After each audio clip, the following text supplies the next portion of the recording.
et merci à M. Guichard de cette présentation. C'est la première fois que je viens à la Bomboule, c'est loin, hein, Montpellier.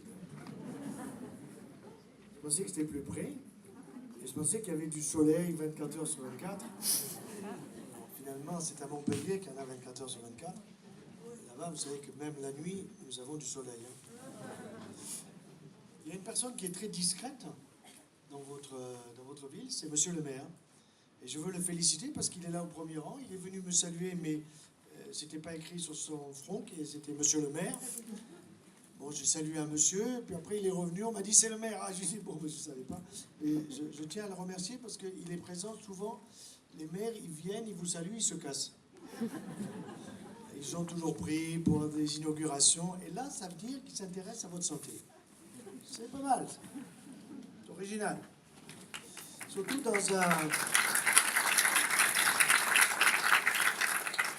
dans un moment de notre société qui est très intéressant et qui est en train de changer.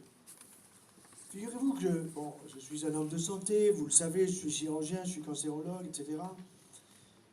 Mais ce que le grand public m'a appris, au fond, c'est pas la maladie. La maladie, je la connais en tant que thérapeute, en tant que homme de santé. Mais c'est que le grand public, il s'intéresse plus à la santé. Et nous, les médecins, nous nous intéressons à la maladie. C'est quand même... Et vous savez, cette prise de conscience, c'est pas si évident que ça pour un médecin. Moi-même, j'ai mis du temps. Alors, j'avais ma femme qui me harcelait, mais bon, je trouvais qu'elle me harcelait un peu trop. On était trop proches, quoi.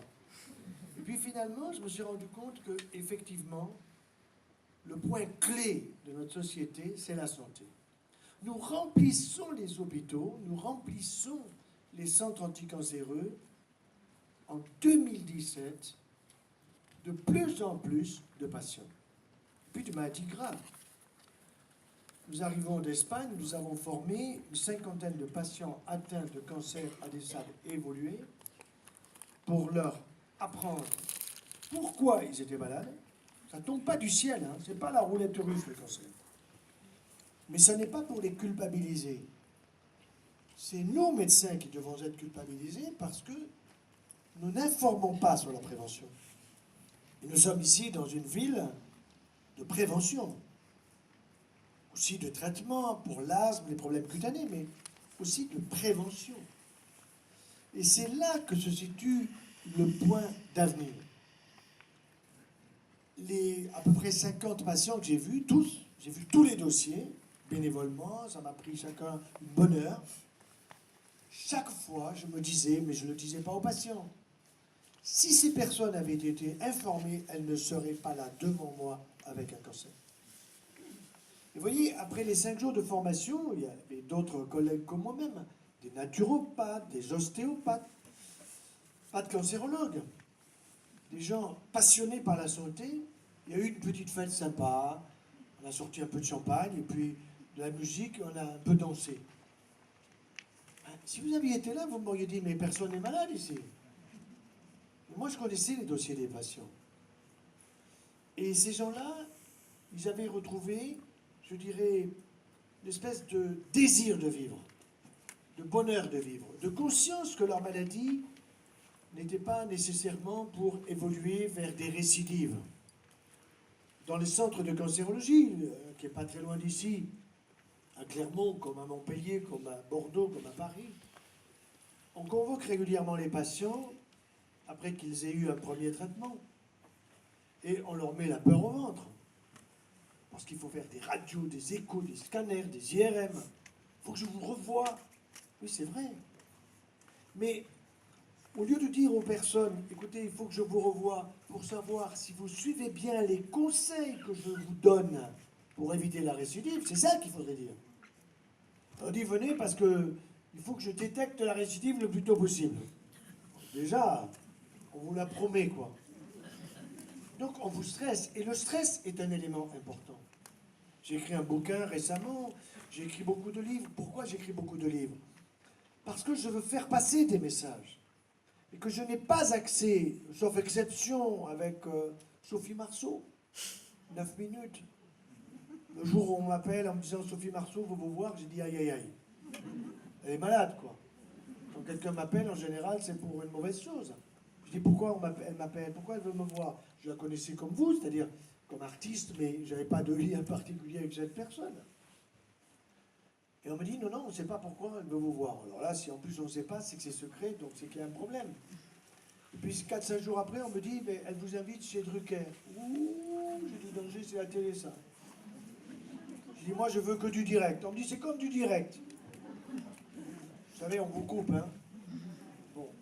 Finalement, on m'a dit, vas-y quand même, parce que tu vois, elle est honnête, lui aussi. Bon, j'y suis allé. Et quand je suis rentré sur le plateau, j'ai dit, bonjour madame, mais comment vous me connaissez?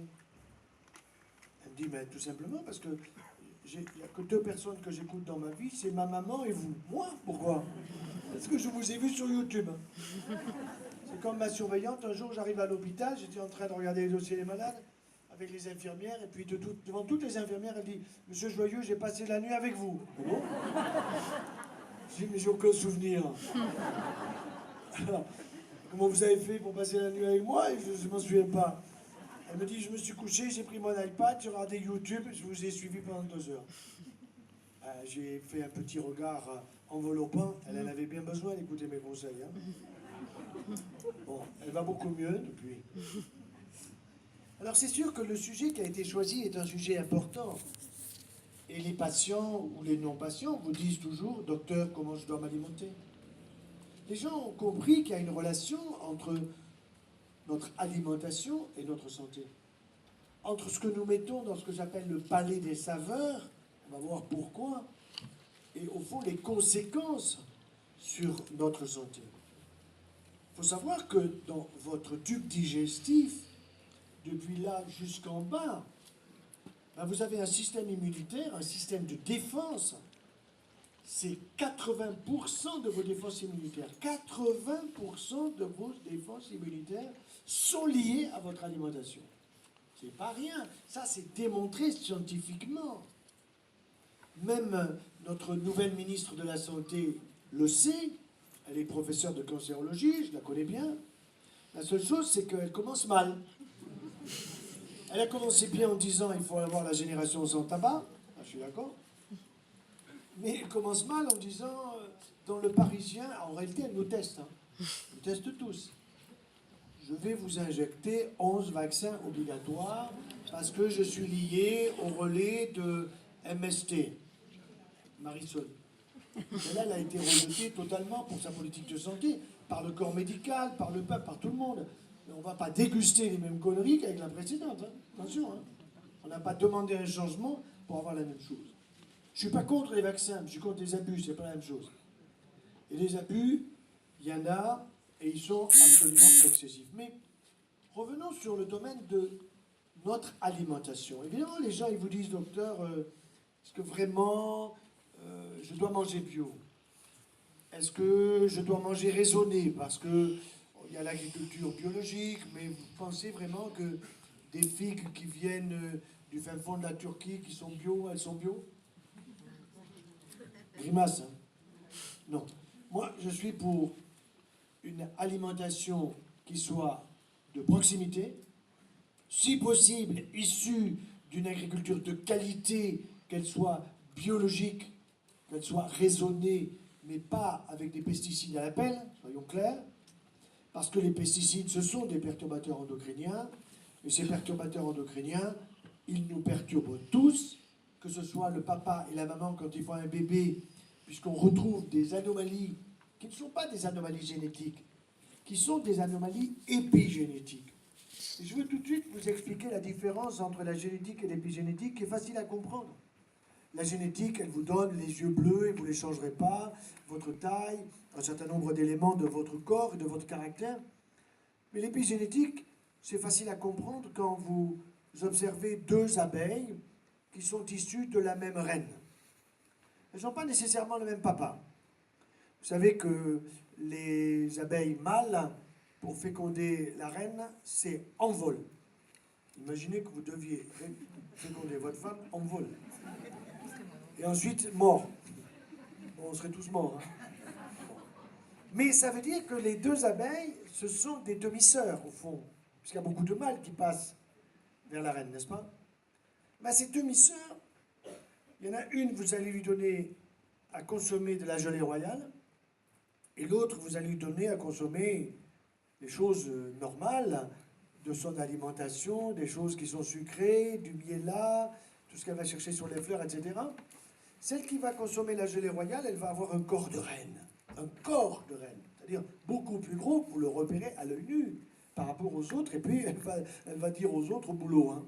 Les ouvrières, faites ça, vous allez nettoyer la ruche, vous allez enrober le petit lézard qui vient de rentrer dans la ruche et qui n'a rien à foutre là, etc. Bon, vous voyez, à la fois, ça va lui donner un corps et ça va lui donner un caractère. Donc vous comprenez là que simplement l'alimentation sur cette image de ces deux demi-sœurs abeilles, eh bien, ça fait un corps différent et ça fait des fonctions qui sont différentes. Eh bien, c'est un peu la même chose pour nous. Lorsque nous sommes déprimés, lorsque nous sommes dans un état, disons, compliqué sur le plan psychologique, regardons un peu ce que nous consommons. Et parfois, nous mangeons n'importe quoi et n'importe comment. Vous savez, notre alimentation, elle n'est pas si compliquée que cela, mais on nous l'a compliquée. Pourquoi? Parce qu'on nous fait des plats tout préparés, parce que l'industrie veut s'occuper de nous. L'industrie, l'agroalimentaire, qui va tout nous préparer, etc. Laissez tomber tout ça. Et lorsque vous avez des publicités sur les médias, quels qu'ils soient, radio-télé, première chose à retenir, tout ce que vous dit la télé, c'est ce qu'il ne faut pas acheter. Donc c'est sympa, parce qu'au moins vous savez ça, j'achète pas. Voilà. Ça changera, ça changera. Vous savez, ça changera, pourquoi? Parce que les publicitaires ne sont pas complètement idiots, hein. Quand ils font une publicité, ils vous testent. Ils vous testent avant au niveau du goût, ils vous testent après, parce qu'après, il y a bien des caméras dans les supermarchés qui ne sont pas simplement pour repérer celui qui va voler, mais pour repérer est-ce que vraiment vous exécutez ce que vous a dit la télé en publicité? Est-ce que vraiment vous achetez? Et là, ils se rendent compte. Et donc, on essaye de nous influencer, mais cette salle qui est pleine ici ce soir démontre bien que vous avez pigé, que c'est fini de vous faire avoir, fini d'être des consommateurs. Vous voulez être acteur de votre santé. Et ça, c'est la clé. Seulement, le problème, c'est que vous êtes un peu tiraillé. Un peu tiraillé parce que vous avez des émissions à la radio, à la télé, où on vous dit il faut faire ceci, puis un autre vous dit exactement l'inverse. Bon, il faut voir quels sont les intérêts des uns et des autres dans tout ce qu'ils nous présentent au niveau de l'alimentation. Et je vais essayer de serrer pour des conseils assez précis. Vous avez d'abord, parmi les aliments qu'on nous propose, d'une manière très régulière, le problème des produits laitiers. Alors attention, je ne suis pas un taliban des produits laitiers, un taliban contre les produits laitiers. Je suis simplement quelqu'un qui connaît maintenant, qui travaille, qui réfléchit en fonction de ce que l'on nous propose. Pour les plus anciens d'entre vous, comme moi, vous vous souvenez parfaitement que votre maman, quand vous étiez enfant, elle faisait bouillir le lait. Et quand on faisait bouillir le lait qu'on allait chercher chez le vacher, ben, il y avait la crème épaisse. Cette crème épaisse, on en faisait de bonnes choses. Et pourquoi maman faisait bouillir le lait? Parce qu'elle voulait qu'il soit stérile, c'est-à-dire que nous ne risquions pas d'attraper une maladie infectieuse. Tuberculose, hein, il y avait la tuberculose bovine qui existait à l'époque et qu'on pouvait nous transmettre. Mais ce qu'elle ne savait pas, et elle était géniale, et maintenant on le sait sur le plan scientifique, c'est que dans cette crème épaisse, eh bien, il y avait les facteurs de croissance qui sont normalement présents dans le lait de la vache issu du pis de la vache, qui sont destinés au veau. Et ces facteurs de croissance, ils sont destinés à la croissance du petit de la vache qui s'appelle le veau. Il ne s'appelle pas Karim ou Jean-Baptiste. Vous comprenez? Bon. Le petit Karim ou Jean-Baptiste, lui, en une année, il prend 5 kilos, nourri par le lait de sa maman. Pas nourri, on n'impose pas. Par contre, le veau, ben lui, il prend 365 kilos en une année. Vous comprenez? Bon. Mais on n'a pas essayé de donner le lait d'une maman humaine à un veau. Un, il ne grandirait pas. Deux, il se mettrait peut-être à parler. Et oui, parce que dans le lait de la maman, le lait humain, il y a 7 facteurs de croissance, mais qui ne sont pas destinés à faire des articulations de veau, un foie de veau, etc. mais à faire un cerveau d'humain. Et ce petit, en une année, au bout d'un an, il commence à marcher, à courir, on connaît papa, maman, monsieur le maire, etc. Bon, donc, vous voyez, il y a toute son intelligence qui se met en place, avec l'admiration de ses parents. Alors que le veau, il est aussi con un an après quand il est né, quoi. Bon. Donc, ça, c'est un point qui est très important à retenir. Pourquoi? Parce que si vous allez chez le vacher comme autrefois et que vous faites bouillir le lait, comme nous faisons quand nous allons en vacances dans les Pyrénées, avec les enfants et les petits-enfants, nous en avons 16, 8 garçons, 8 filles, on va traire les vaches, comme autrefois. Seulement quand on est à Montpellier, on n'a plus la vache dans le jardin, on n'a plus la vache du vacher, etc. Ça n'existe plus. Bon, donc on a du lait ultra haute température, UHT. 24 milliards de litres de lait. Et ces 24 milliards de litres de lait, il faut nous les faire consommer. Il y en a 98% qui passent à ultra haute température pour le conserver. Et il faut qu'on nous le fasse consommer sous toutes les formes. N'est-ce pas? Forme liquide, forme solide, par les trous de nez, en suppositoire, par les oreilles. Il faut les consommer de toute façon. Alors vous avez les actis ceci, les actis cela, on ajoute ceci, on ajoute cela. Et c'est pour ça que vous allez comprendre pourquoi je prescris le yaourt la veille du départ dans l'au-delà. Monsieur, il a fait signe, donc il le sait. Donc le jour où ma femme m'offre un yaourt, je sais que le lendemain, je me casse, quoi. Bon.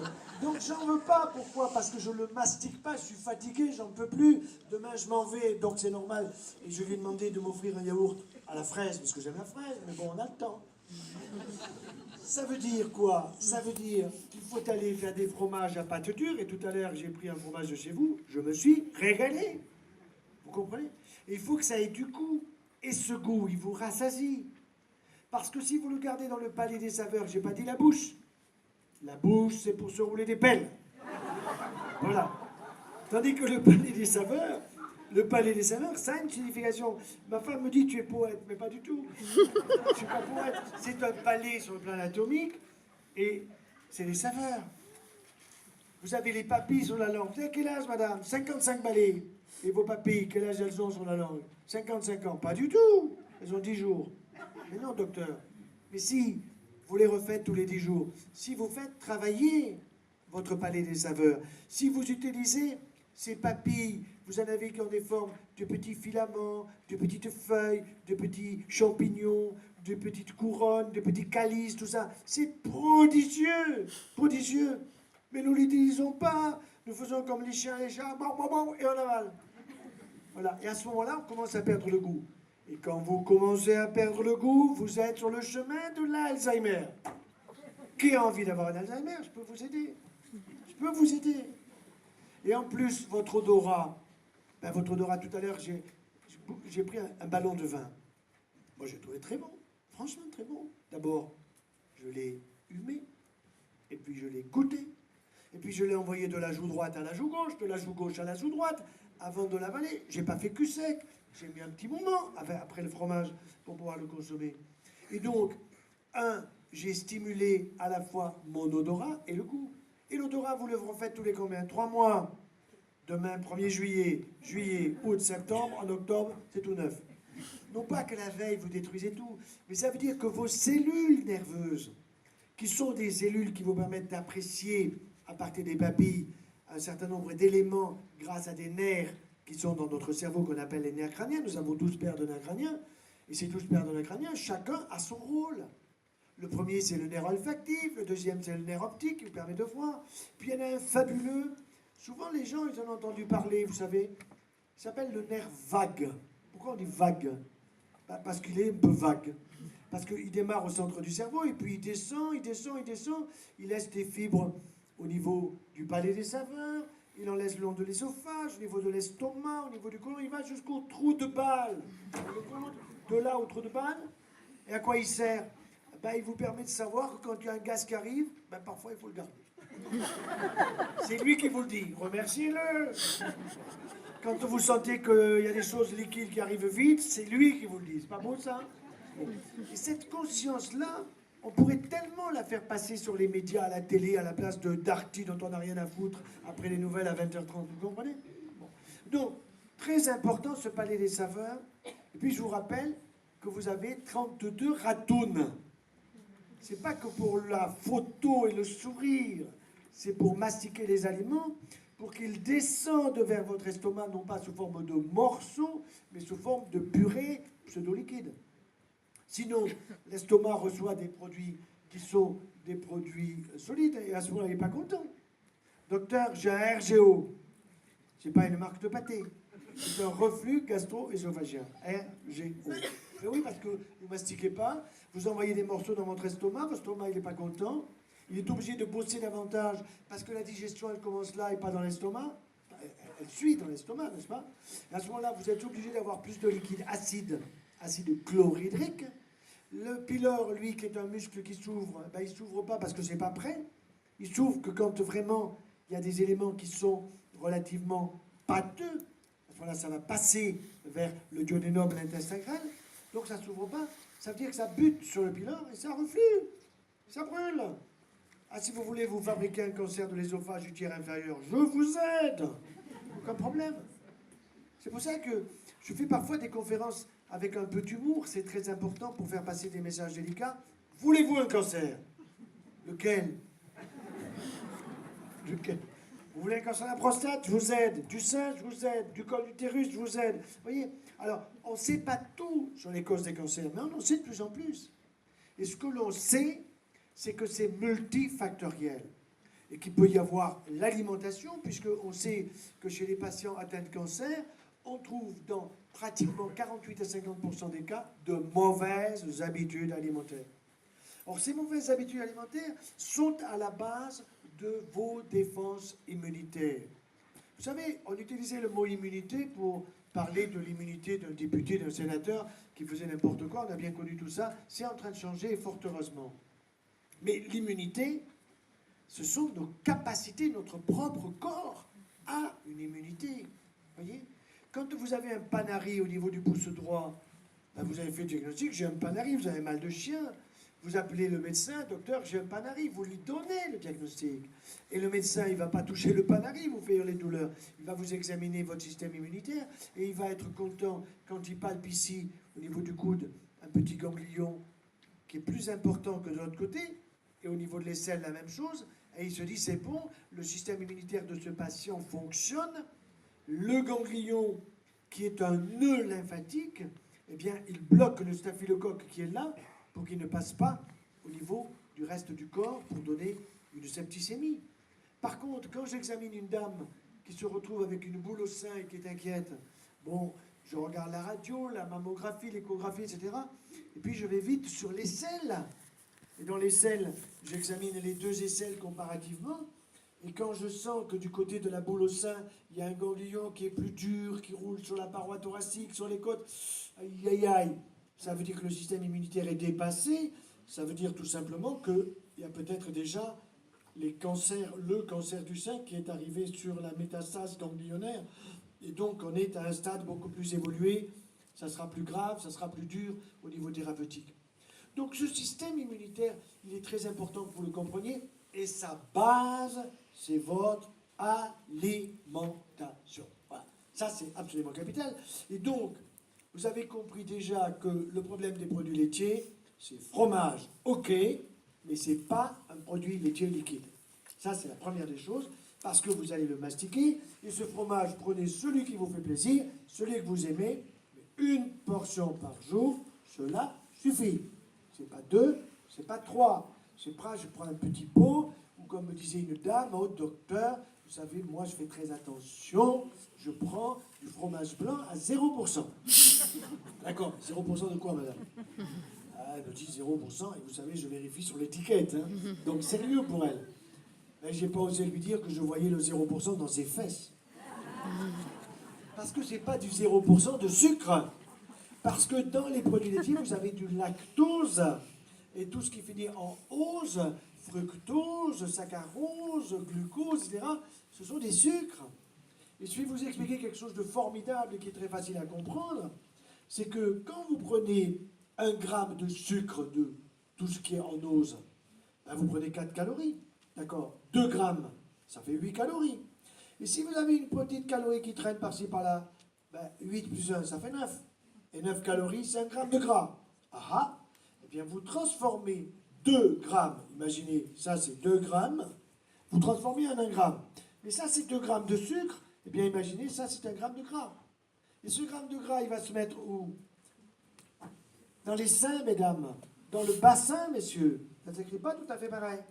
Nous, ça augmente le cancer de la prostate. Nous envoyons 70 000 nouveaux cas par an. 10 000 morts. Non, mais vous imaginez ça? 10 000 morts d'hommes par cancer prostatique? Mais ça va pas la tête ou quoi? Et pour les femmes, nous en perdons 11 500 par an. Ça aussi, ça ne va pas. Ça veut dire que notre société a un véritable problème d'immunité. Alors, ça va dans les seins, ça va dans le bassin, mais ça va aussi dans la pathologie la plus fréquente que l'on observe aujourd'hui, qui s'appelle le foie. Docteur, vous pouvez voir le dossier de mon mari? Bien sûr. Qu'est-ce qu'il a? Docteur, mon mari, c'est simple, hein. Il se lève 4 fois la nuit pour uriner. Le monsieur à côté, mais non, 2 fois. Ça commence. Et ensuite, il est tout le temps fatigué. Le monsieur, tu exagères. Alors, je regarde le dossier, je tourne les pages, puis je dis, eh, monsieur, vous avez une belle prostate. Il me dit, n'est-ce pas?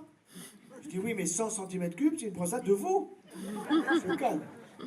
Là, il se calme tout de suite. Normalement, c'est 30 à 40 cm3.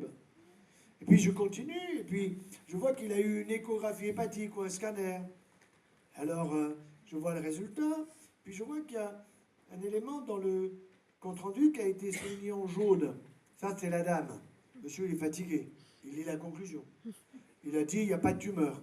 Bon, lui, donc, il dit, il n'y a pas de tumeur, tranquille, il n'y a pas de cancer. Madame, elle a tout lu. Et elle dit, docteur, ça veut dire quoi que mon mari a une stéatose hépatique? Ah ben, ça veut dire qu'il a le foie gras. Et lui, il dit, je ne suis pas une oie. Vous n'êtes pas une oie, mais vous faites mieux que les oies, parce que les oies, il faut les gaver, et vous, c'est biscuit, whisky. Biscuit, whisky, et oui. L'alcool fort, 1 gramme d'alcool, 7 calories. Et le sucre, 4. 1 gramme, 4, 7 et 4, 11. Il y a le 9. Et le 9, vous le stockez dans votre foie. Et quand vous avez une stéatose hépatique, quand vous avez un foie gras, regardez une oie avant qu'on la sacrifie, elle est épuisée. N'est-ce pas? Et beaucoup de gens sont épuisés parce qu'ils ont le foie gras. Et ça se sait, parce que si on regarde un petit bilan biologique, on a des transaminases qui sont élevées, des enzymes du foie, des gamma-GT. Alors le médecin, il a peur, est-ce qu'il y a un cancer? Pas? Non, c'est que cette personne mange mal. Il faut lui changer ses habitudes alimentaires, pas en lui mettant des interdits. Ça ne marche jamais, les interdits. C'est en lui l'aidant à manger mieux et meilleur, à choisir mieux ses aliments, à être plus vers 80% de végétal et 20% de produits animaux. Or, aujourd'hui, c'est l'inverse. Nous sommes à 80% de produits animaux, d'une manière générale, statistique, et 20% de produits végétaux. Ben, il faut inverser. Plus de fruits, plus de légumes, plus de légumineuses. Augmenter le végétal, ça ne veut pas dire devenir un vegan, un taliban du végétal, mais il ne faut pas se moquer de ces personnes qui passent du régime McDo brutalement et qui disent, ça y est, maintenant j'ai compris, je ne veux plus prendre des produits animaux, donc je ne veux plus un 100 grammes de fromage, je ne veux plus un 100 grammes de viande, je ne veux plus de poisson, je ne veux plus de miel parce que ça vient des produits animaux, c'est la paix. Enfin, c'est exagéré, mais il faut les laisser faire pendant 1 année, parce qu'au bout d'1 année, les réserves sont épuisées. Alors la libido tombe dans les chaussettes, vous me suivez. Alors on n'arrive plus à faire un bébé, n'est-ce pas?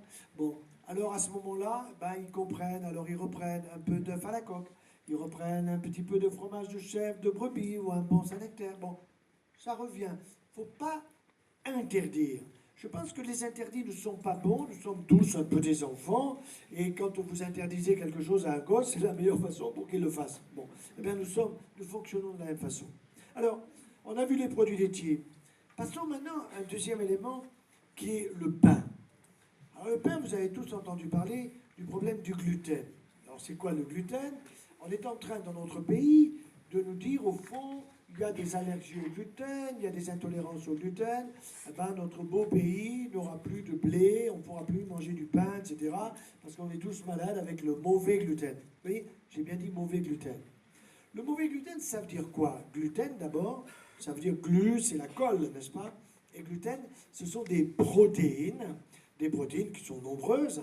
Il y a des gliadines, des gluténines, pour ceux qui sont un peu spécialisés. Et on sait déjà qu'il y a des pathologies rénales, par exemple, qui sont liées aux excès de pain. Quand vous voyez quelqu'un qui vient vous voir avec une tumeur du rein, bon, qui est malheureusement assez souvent un cancer, vous interrogez et vous vous rendez compte que cette personne, elle vous dit j'adore le pain. J'adore le pain, ça veut dire j'en consomme beaucoup, quoi. Ben là est une erreur. En plus du pain blanc, évidemment, parce que le pain blanc, ça se comporte comme du sucre. Si je vous donne 100 grammes de pain blanc à consommer et 100 grammes de sucre Saint-Louis à consommer, hein, et puis je suis dans votre sang le taux du sucre dans le sang, j'ai exactement la même courbe. Or, des 100 grammes de vos pains blancs, vous ajoutez la confiture, vous ajoutez du beurre en plus, vous ajoutez des choses dessus. Le pain blanc, terminé. Donc, il faut aller déjà vers du pain complet. Mais du pain complet qui soit issu d'une bonne agriculture. D'une agriculture, si possible, biologique, biodynamique, etc. C'est pour ça que je dis que l'agriculteur peut être aujourd'hui le premier acteur de ma santé. Premier acteur parce qu'il m'envoie à l'hosto. Il m'envoie à l'hosto en me faisant bouffer des saloperies, soyons clairs. Ou au contraire, parce que je choisis des éléments de cette agriculture, qui est une agriculture de qualité, de proximité biologique, etc., eh bien, je ne consomme pas ces produits qui sont toxiques pour ma santé et je me trouve en bonne forme, en pleine forme. Et je n'ai pas besoin d'être vacciné, et je n'ai pas besoin d'aller 50 fois chez le médecin, et je n'ai pas besoin... Voyez, donc tous ces éléments-là sont des éléments qui sont absolument essentiels. Alors, le problème du gluten, à un moment, je me suis dit, mais au fond, si ça continue, bah, on sait qu'on a à peu près 5 à 1% de la population qui ont une allergie au gluten. Et cette allergie au gluten, c'est une réalité, donc c'est très peu de personnes, mais ça peut donner une maladie qu'on appelle la maladie cœliaque.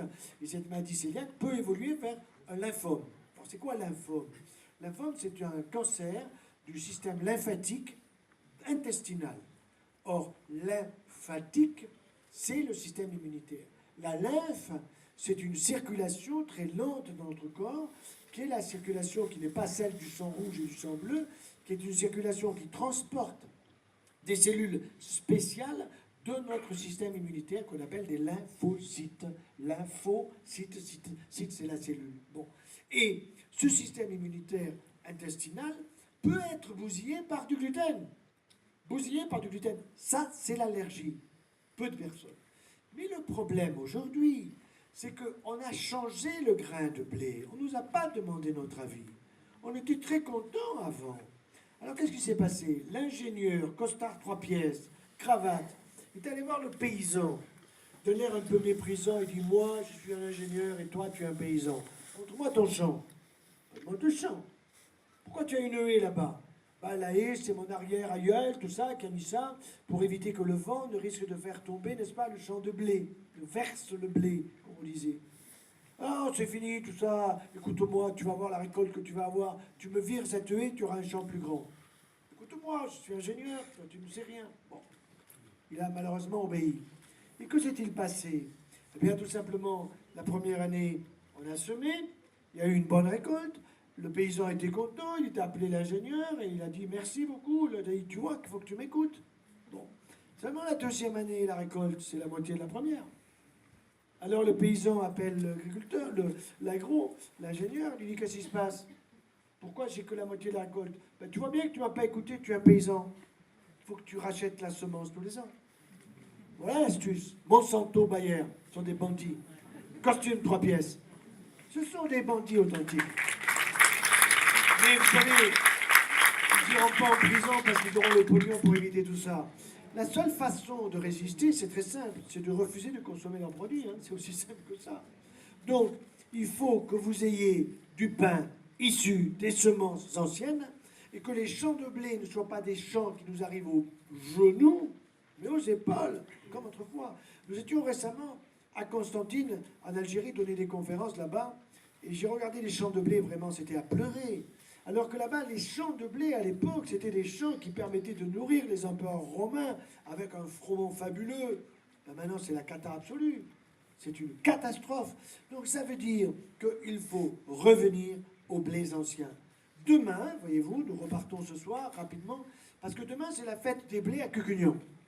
Qu'est-ce que c'est la fête des blés à Cucugnan? Alors, Cucugnan, c'est pas en Provence, comme souvent on le croit, parce qu'on pense au curé de Cucugnan, etc. Mais toute l'histoire, c'est à Cucugnan, à la frontière entre les Pyrénées-Orientales, Rivesaltes, si vous voulez, et l'Aude. Là-bas, c'est un paysage absolument extraordinaire. Vous avez un homme fabuleux, qui est un ancien HSC, et qui est devenu, je dirais, à la fois un paysan, il fait pousser les blés anciens, et ils ont essayé de lui interdire, hein, la loi. Bras d'honneur. De temps en temps, il faut faire un bras d'honneur à la loi. Moi, je vous le dis très clairement, hein, ça va être ça pour les vaccins. Bon, on va voir. Ensuite, vous avez cet homme qui est paysan, qui fait pousser les blés anciens. Il est meunier avec des moulins à meules de pierre et pas métalliques. Et ensuite, il est boulanger avec un four à chaleur tombante. Et quand vous avez ce pain, vous fermez les yeux et vous avez votre odorat qui est envahi par ces pains quand nous étions enfants. Et quand vous l'avez dans le palais des saveurs, vous n'osez pas avaler parce que vous vous régalez. Et vous mastiquez, et vous démarrez la digestion du gluten. C'est ça le point clé. C'est que vous n'envoyez pas dans votre estomac un gluten qui est de la colle, qui fait que votre estomac n'est pas content, mais vous envoyez dans votre estomac un gluten prédigéré par la mastication de vos ratounes et de votre salivation. Nous sommes capables de fabriquer en salive, tout simplement, 3 bouteilles comme ça de salive par jour si on mastique correctement. 3 bouteilles, ça fait 1,5 litre.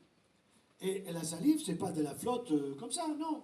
C'est un liquide qui contient des enzymes du goût, et des enzymes de la digestion. Ça, c'est absolument capital à avoir en tête. À ce moment-là, si vous avez conscience de cela, ben vous allez faire attention. Et vous allez mastiquer, comme le disent les Allemands dans un proverbe que je ne suis pas capable de vous dire en allemand, mais ils vous disent, c'est un proverbe, c'est un jeu de mots, que l'idéal, c'est de mastiquer une bouchée quand vous l'avez dans le palais des saveurs 37 fois. 37, c'est ça? Bon, 37. Donc, 37 fois. Faites 20 déjà. Moi, mes petits-enfants, ils ont remarqué que j'ai une pomme d'Adam, n'est-ce pas? Comme tous les hommes. Bon. Et la pomme d'Adam, ils savent très bien, je leur ai expliqué que chaque fois qu'elle bouge, c'est que j'ai avalé. Ces coquins, ils me comptent la montée et la descente, ma pomme d'Adam.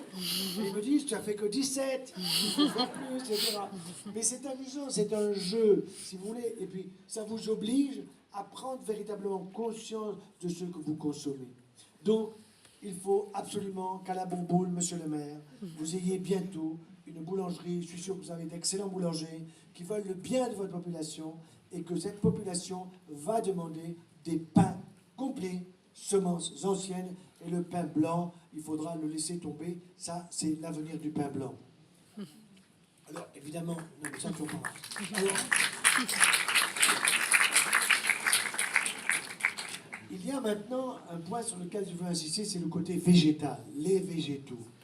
Alors, vous savez, les fruits que nous donne la nature, ce sont de véritables merveilles. En ce moment, dans cette période de l'année, mais c'est toute l'année, vous avez des fruits de saison. Et quand la grand-mère me dit, docteur, vous savez, moi je fais 3 fois par semaine à mon mari, avec beaucoup d'amour, une petite pomme au four, je dis, madame, vous serez veuve avant tout le monde. Vous tuez la pomme, vous tuez la pomme, vous tuez la fibre, qui est un prébiotique. Prébiotique, ça veut dire avant probiotique. Et une pomme bio, vous la croquez, vous consommez la peau, vous consommez le fruit, et vous avez dedans du bon sucre qu'on appelle le fructose. Fructose, je préférerais presque dire fruibiose. Vous voyez, quand des gosses me disent fruibiose dans les écoles, je passe souvent dans les écoles, souvent ils disent fruibiose. Ils ont raison, c'est beaucoup plus joli que fructose. Et ce sucre, c'est le sucre qui est l'énergie princeps des neurones. L'énergie princeps de votre citron, pour prendre les bonnes décisions, pour, je dirais, être en bonne forme, pour pouvoir avoir votre cerveau qui se repose, car le sommeil de la nuit doit être un sommeil réparateur. Ce n'est pas un sommeil où vous avez sans arrêt des idées en boucle, le réveil permanent, obligé de vous lever, vous n'arrivez pas à vous endormir, etc. Ça aussi, c'est un sujet qui est un véritable souci. Et j'ai la chance d'avoir trouvé l'un de mes collègues qui a trouvé récemment, enfin, il y a quelques années, mais qu'on est en train de mettre au point tout simplement des patchs pour ceux qui ont des problèmes de sommeil, que l'on pourra coller sur la peau le soir à 22h ou 23h en se couchant, pour pouvoir avoir un sommeil réparateur à la place des cachetons qu'on a en pharmacie, qui fait que quand vous sortez des somnifères, des anxiolytiques et des antidépresseurs, ben, vous êtes un peu dans le coltard, quoi. Et en plus, on sait que ces médicaments-là, ils augmentent les risques d'Alzheimer de 50%. C'est officiel, hein? Officiel. Donc, Et les labos sont très embêtés parce que maintenant ça se sait et qu'ils se rendent compte que le Noctran, un produit pour dormir, en réalité c'est une amphétamine. Et qu'il faut une ordonnance tout à fait particulière pour le prescrire, alors qu'avant, c'était l'argamanu, on pouvait presque l'avoir sans ordonnance. Il y avait des abus, il y en a encore, des abus absolument considérables. Alors les végétaux, de votre petit déjeuner jusqu'au soir, c'est 4 à 6 fruits frais par jour. De saison, ce qui vous va bien. Il ne faut pas s'imposer ce que l'on n'aime pas, bien entendu. Si vous n'avez pas les bananes, ne mangez pas des bananes. Mais si vous en prenez, prenez des petites et régalez-vous. Prenez des pommes, des poires, des cerises, des fraises, peu importe, des fruits de saison, et si possible, issus de votre propre région, et si possible, de l'agriculture biologique. Donc, de proximité. Ça, c'est extrêmement important. Combien? 4 à 6 par jour. L'enfant qui part à l'école, il doit avoir déjà son fruit sur sa table avant de partir au petit déjeuner. Alors vous allez me dire, oui, mais et qu'est-ce que vous lui donnez à boire? Ben, je lui donne à boire, tout simplement, un liquide qui sera peut-être du thym, tisane de thym, de romarin, de thé, du cacao. Moi, ce matin, j'ai pris un grand cacao avec du lait. Mais non, pourquoi voulez-vous mettre du lait? J'ai fait chauffer mon eau. Avant de chauffer mon eau, ben, j'ai pris pas ma gelée royale, mais j'ai pris mon énergie vitale. Ah, docteur, c'est quoi votre secret, énergie vitale? Ben, énergie vitale, c'est du miel, de la propolis, de la gelée royale, du ginseng, de la papaye, de la cérola. Tout ça, c'est dans un petit pot, c'est pas moi qui le prépare. Hein. Il y a des spécialistes qui font ça, ça ne coûte pas cher. Je mets ça sous la langue, et pendant que je fais chauffer mon eau pour mon cacao, eh bien, j'ai les abeilles que je remercie, qui me donnent du miel, de la propolis pour stimuler mon immunité, de la gelée royale pour stimuler mon énergie. Alors on me dit, mais vous êtes sûr, docteur, de ne pas avoir un cancer? Non. Et pourquoi vous me posez la question récemment? On m'a posé la question en conférence, ça m'a amusé. Je dis, mais pourquoi vous me posez la question? Ben, elle me dit, la dame me dit, mais parce que vous dites qu'il ne faut pas prendre de la gelée royale quand on a un cancer. Oui, c'est vrai. Et vous vous en prenez de la gelée royale, donc vous êtes sûr de ne pas avoir un cancer? J'ai répondu non, je ne suis pas sûr. Ah bon, mais pourquoi vous vous en prenez? Mais je dis parce que je fais tout pour ne pas avoir un cancer. D'abord, je suis parfaitement nourri. Là, c'est grâce à elle. Moi, je donne la théorie et elle est la pratique. Je suis un grand goûteur, bien sûr. Et ensuite, évidemment, je fais attention. J'ai une activité intellectuelle, je veux dire, je travaille beaucoup. Alors, je ne joue pas au poker, vous voyez, je ne joue pas au casino. Bon, je sais qu'on est dans un casino, mais bon, je vais au casino donner des conférences, mais pas pour balancer mon pognon n'importe comment. Et puis, je fais du sport. Là, je me suis préparé, je vais me préparer pour faire le Ventoux. En vélo. Pas tout seul, hein. Accompagné, bien sûr. Mais, alors on me dit, mais vous le faites en vélo électrique, mais vous m'insultez. On verra ça à 90 balais, on a le temps. Voilà, et dans le contrat de mariage, on fait tout ensemble. Donc on fait le Ventoux ensemble. Voilà. Alors c'est sûr que quand vous arrivez là-haut, bah, vous avez sué, hein, croyez-moi. Hein. C'est du boulot. Hein. Le Tour de France, ils mettent 1 heure, 1 heure et quart, mais ils sont dopés. Hein. Nous, on met 3 heures, 3 heures et demie, mais on n'est pas dopés. Bon, voilà. Alors, l'activité physique est importante. Alors, j'insiste beaucoup sur les fruits, évidemment aussi les salades tous les jours. Il faut prendre des salades de toutes les couleurs, du vert, du rouge, mettre des noix, des noisettes, des amandes, des pignons. Tout ça, c'est très important. Et bien mastiquer de telle façon que vous ayez une bonne salivation, car la salivation vous donne la satiété aussi. Hein. Vous savez, ça aussi, je le raconte, c'est assez amusant. Nous sommes allés faire des formations pour apprendre à manger, à s'alimenter, à cuisiner en Martinique, en Guadeloupe, là-bas. Et là-bas, oh là là, le surpoids qu'il y a là-bas, je vous dis pas. Et alors on s'est rendu compte que les yayas, là-bas, ils sont préparés en métropole, mais pour leur faire plaisir, ils ont 10% de plus de sucre par rapport aux yayas de métropole. Alors j'ai dit, mais pourquoi ça? Ben, on m'a dit parce que les gens, ils adorent ça. Évidemment, on leur crée une addiction. Alors nous avons soulevé l'addiction, on est passé à la télé sur place, et du coup il y a eu un arrêté ou je sais pas quoi, au niveau de la préfecture, qui a interdit des yayas avec les 10% de plus. Bon, et ensuite je pense que la consommation de yaya va baisser, ça c'est clair, c'est très important. Mais ce qui est assez étonnant là-bas, c'est de se rendre compte combien les gens sont en surpoids, et ils mastiquent très peu. Il faut cuire les haricots pendant des heures. Bon, Et quand, on va vous l'expliquer dans quelques instants, quand la cuisson est trop prolongée, eh ben vous transformez les protéines tout simplement en sucre. Or, les sucres, ça va fermenter. La fermentation, ça fait du gaz. Donc, tous là-bas, à la piscine, ils flottent. Ah non, mais c'est incroyable, hein. Puis alors, qu'est-ce que ça fait, les gaz? Il y a les gaz par le haut, il y a les gaz par le bas. C'est les pétarades assurés. J'ai l'autorisation de le dire. Quand nous atterrissons, on les entend. Non, je vous assure, hein, c'est effrayant. Bon, donc je pense que là-bas, ils ont compris, mais vous voyez, par l'humour, on arrive à faire passer des messages. C'est quand même plus sympa que de culpabiliser les gens, etc. Bon, alors, le végétal, réfléchissez-le bien dans votre alimentation, vous augmentez le végétal, vous voyez. Et les produits animaux, il ne faut pas les jeter. L'œuf à la coque, tous les jours. À partir de 60-65 ans, et surtout dans les maisons de retraite.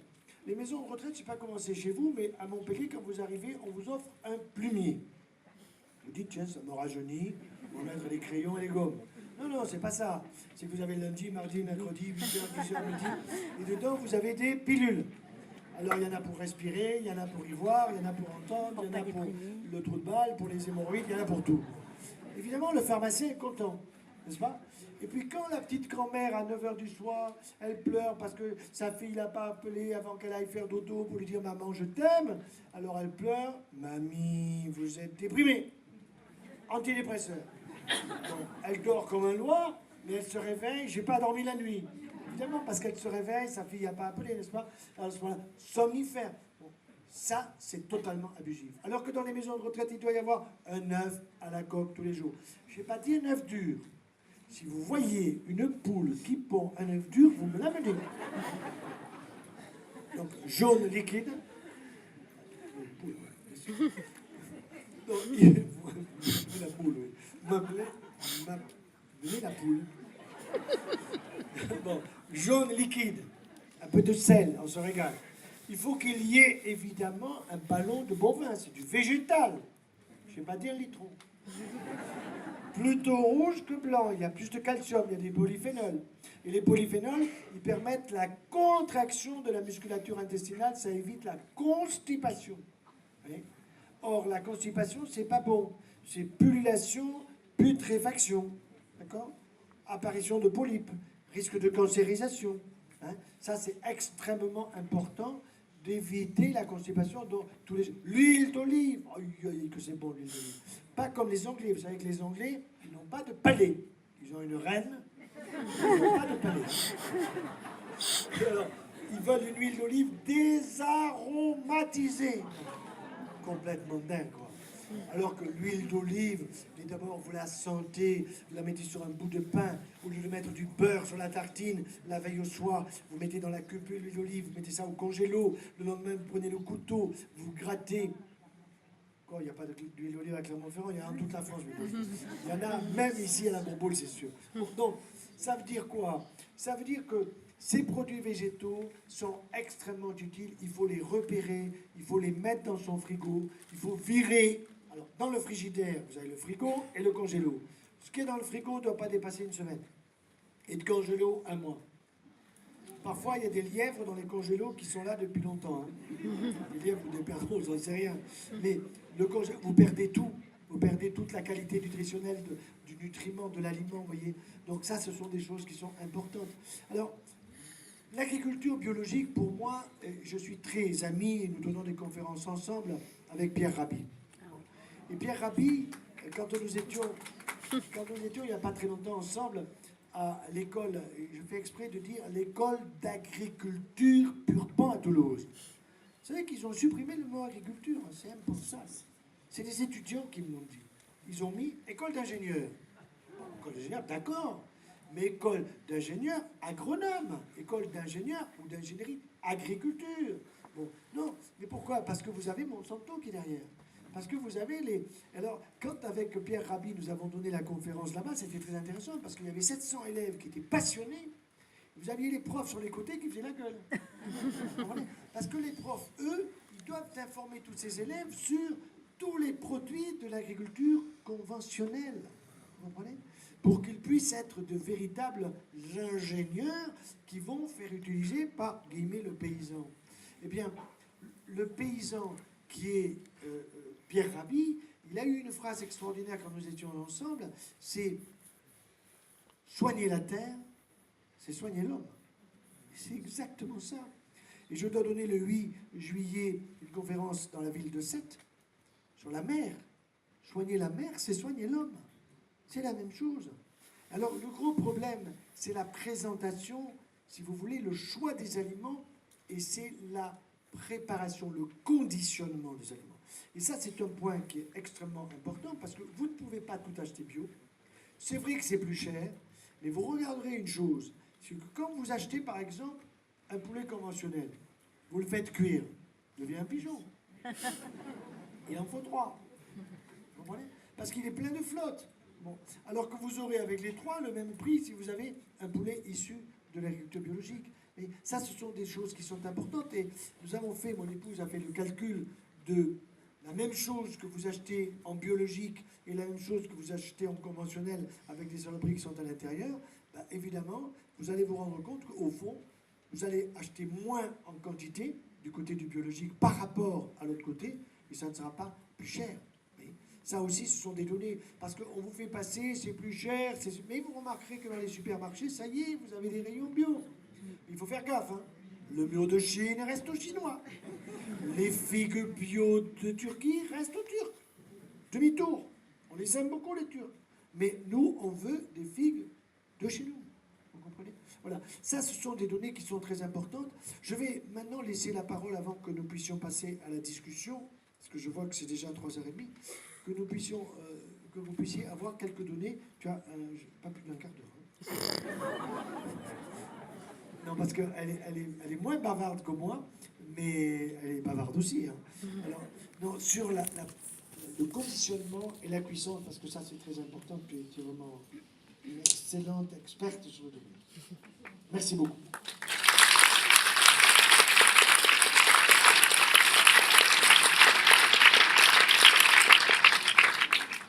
Ça va être rapide, parce que tu as déjà dit la moitié de ce que j'ai dit. Bonjour. Alors, quand on est devant... Allô? Voilà. Quand on est devant son assiette, vous avez bien compris qu'il vaut mieux que l'assiette, ce soit vous-même qui la remplissiez, plutôt que l'agroalimentaire. C'est-à-dire, que ce soit bio ou non, la conserve, non. La conserve, elle subit des traitements. Pour être conservée, elle doit être ou stérilisée ou additionnée de conservateurs, d'additifs. Et voilà. Donc, vous sortez complètement du naturel.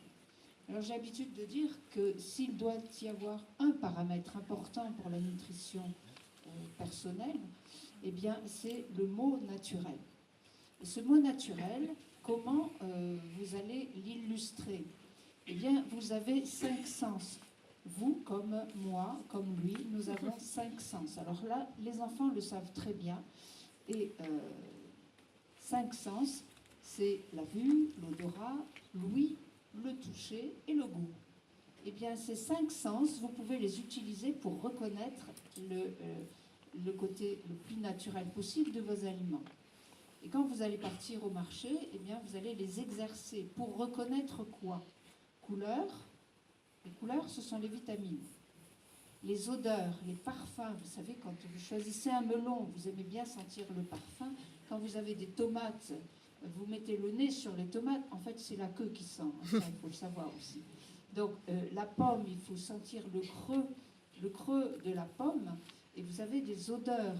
Et là, l'odeur, on voit bien si l'odeur est chargée de sens, est chargée de nutriments, ou si elle est éthérée, passagère. C'est comme les roses. Hein. Vous savez que vous avez des fleuristes qui vendent des roses bio. Les roses naturelles ont beaucoup plus de parfum que les roses de serre. Voilà. Couleur, odeur, saveur. Alors, les goûts, eh bien, ce sont les sels minéraux. Sels minéraux. Et donc, pas besoin de rajouter du sel en excès ou d'autres choses pour rajouter du goût. Ce qui n'est pas le cas des conserves. Les conserves ont perdu leur goût du fait de la stérilisation, donc on va ajouter, parmi les additifs, on va ajouter des sel, des sucres, les exhausteurs de goût, glutamate, etc. Et la texture. La texture, eh bien, c'est très important. On vous parle beaucoup du microbiote, du rôle important de l'intestin pour nos défenses immunitaires. Ce microbiote, il est nourri par les végétaux bien préparés, les fibres végétales bien préparées. Ça veut dire que ces fibres doivent être en bon état. Alors, couleur, odeur, saveur, texture, ces 4 paramètres qui correspondent à vos sens. Oui, alors j'ai oublié de vous parler de l'ouïe. Quand vous choisissez c'est le mot espagnol qui me vient, une pastèque, eh bien, vous tapez dessus. Et si ça sonne bien, si elle résonne bien, c'est qu'elle est bonne. Si elle sonne mate, c'est qu'elle est trop mûre. Voilà, donc important. Donc ces paramètres, eh bien, vous allez les utiliser au quotidien pour choisir, mais ils vont vous être très utiles aussi pour reconnaître le degré de cuisson. Quand on parle de conservation, il y a plusieurs paramètres en cause. La température, c'est pour ça qu'on met au frigidaire. L'obscurité, la lumière, ce sont la chaleur, la lumière sont des paramètres qui vont dégrader les aliments. Donc au frigo, c'est à l'obscurité. La lampe s'éteint quand on ferme, c'est au frais. Et vous avez aussi, très important, et on n'y pense pas, c'est la durée. Et vous savez pourtant très bien que quand vous laissez vos végétaux, votre salade par exemple, à l'air libre, elle va très vite se flétrir, elle va perdre sa couleur, se dessécher. Voilà. Donc la durée est très importante. Eh bien, on retrouve toujours ces paramètres organoleptiques, cette carte d'identité des aliments, et on va les retrouver au moment de la cuisson. Les modes de cuisson ne sont pas anodins. On peut faire dans nos cuisines des catastrophes bien pires que celles de l'agroalimentaire. Oui, eh bien, quand vous utilisez par exemple la cocotte minute, cet instrument magique que nous avons hérité de nos grands-mères, cette cocotte minute qui, vous connaissez le bruit, et puis l'odeur elle est très caractéristique. Cette odeur, elle s'accroche au rideau, aux tapisseries, au tapis, au tissu du canapé, et elle ne quitte plus nos appartements. Eh bien, cette odeur, qu'est-ce que c'est? C'est la perte totale de l'identité des aliments qu'on a cuits. Ah oui, ça sent plus pareil. Les lentilles, que vous les sortiez de la cocotte minute ou que vous les sortiez de la boîte de conserve, c'est la même chose. Elles ont une odeur de lentilles trop cuites, de lentilles molles. Ça gaze, ça ballonne, c'est normal. C'est trop cuit, c'est du sucre. Qu'est-ce qui fermente dans le jus de raisin pour faire du vin? C'est le sucre. Voilà, vous avez compris. Donc, ces fibres qui sont transformées,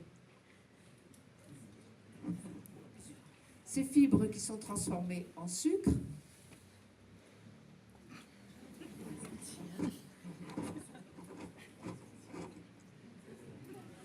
en technique. Ces fibres qui sont transformées en sucre, elles sont totalement dégradées et elles ne vont pas pouvoir nourrir votre flore intestinale.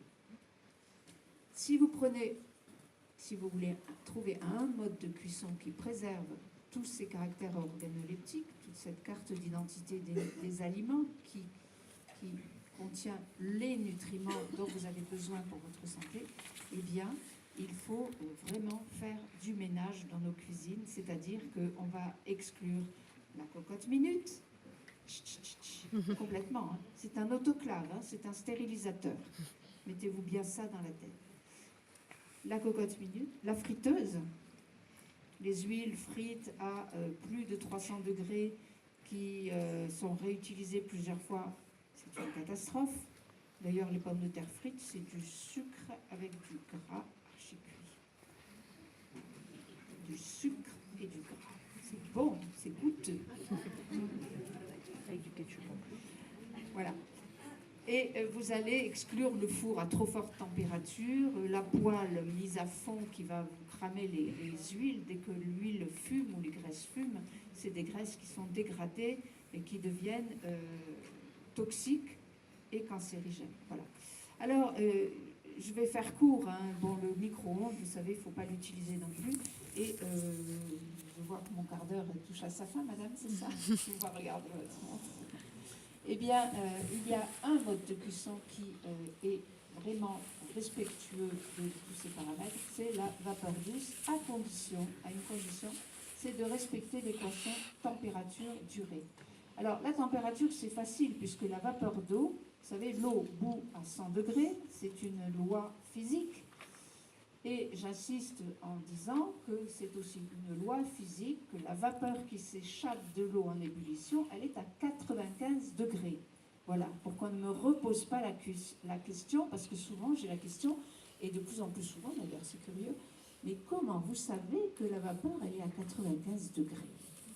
Alors ça, je pense que vous avez des batteries de cuisine avec un thermomètre dessus. Et ça, on va y revenir, c'est très trompeur. La vapeur d'eau, donc, est à 95 degrés. Et la vapeur d'eau, c'est le moyen de cuisson qui va vous permettre d'avoir les meilleurs résultats au niveau à la fois santé et gastronomie. Vous allez, par exemple, couper les légumes en petits morceaux, comme la phalange terminale de mon pouce, et vous allez les mettre dans un cuit-vapeur. Un cuit-vapeur, c'est un genre de couscoussier. Il faut que les trous soient suffisamment larges pour que la vapeur passe abondamment. On fait une bonne ébullition et il faut que le couvercle soit bombé pour que la condensation s'écoule sur les côtés et que la vapeur puisse tourner autour de l'aliment. Et quand on a ces conditions réunies, on va mettre les aliments sur la grille et on va fermer et on va compter. Pour les légumes coupés en petits morceaux comme ça, tous légumes confondus, on va compter 5 minutes. D'accord? 5 minutes. En Martinique, les haricots, les icots, comme on dit, c'est 5 heures. Vous comprenez pourquoi ils flottent. Voilà. Donc 5 minutes, et c'est valable aussi pour vos lentilles et pour vos pois chiches que vous avez fait tremper la veille. Donc ils se sont hydratés, l'enveloppe est plus digeste, et vous avez quasiment un légume frais, puisque la graine est réhydratée, prête à germer. Elle commence à germer déjà. 5 minutes sur la grille, et au bout de 5 minutes, on enlève. Parce que si on laisse dedans en éteignant, ça continue à cuire. Hein. Ça continue à cuire. Et on a des résultats cocotte minutes. Ça va très vite. La vapeur simple, la vapeur libre, la vapeur dite douce, est un moyen extrêmement rapide et efficace de cuisson. Si vous mettez un Chateaubriand, un bon morceau de filet de bœuf épais, à la poêle, 3 minutes d'un côté, 3 minutes de l'autre, un peu grillé à la feu vif, là comme on fait, à l'intérieur c'est froid. Vous savez, c'est froid. Bon. À la vapeur, même temps, c'est chaud. Et qu'est-ce qui s'est passé? Vous savez, la vapeur, c'est comme le hammam, c'est un bain de vapeur qui fait transpirer l'aliment et qui va lui faire évacuer les toxiques. Pourquoi on prend des bains de vapeur? Pourquoi on va transpirer dans un sauna qui n'est pas chargé en vapeur, mais qui fait transpirer? Parce que par la transpiration, on évacue les toxiques, on évacue les métaux lourds, et le bain de vapeur, la transpiration qu'on peut aussi pratiquer en faisant du sport de long terme, comme de la course, etc., eh bien, cette transpiration, on retrouve dedans les métaux lourds, des toxiques, et on se nettoie l'organisme par la transpiration. Eh bien, la transpiration de la vapeur douce fait évacuer les toxiques qu'on a retrouvés dans l'eau du bas, les pesticides, les conservateurs, les colorants, le test de la tranche de jambon du supermarché qui n'a pas de goût ou pas un goût terrible. Vous la mettez 3 minutes dans la vapeur, vous ressoulevez le couvercle, vous la prenez, elle dégouline et elle sent le jambon à l'os. C'est assez spectaculaire. Hein. Et quand vous faites cuire de la saucisse à la vapeur, hein, ça aussi c'est un test, la saucisse, vous la faites cuire à la vapeur, eh bien vous avez une saucisse qui devient délicieuse et qui ne pèse pas au niveau de la digestion. Voilà. Alors vous allez me dire, mais c'est bouilli. Pas du tout. Quand vous ouvrez le couvercle, vous pouvez dire, elle est humide, hein. Vous pouvez dire, ma saucisse, elle a bouilli. Pas vrai. Vous la sortez, et là, la vapeur s'échappe et elle devient rosée. Ah, pas grillée, ça c'est sûr. Pas grillée. Mais pas bouilli. Voilà. Et quand on fait le test, on change d'avis, évidemment, sur la cuisson à vapeur douce. Voilà.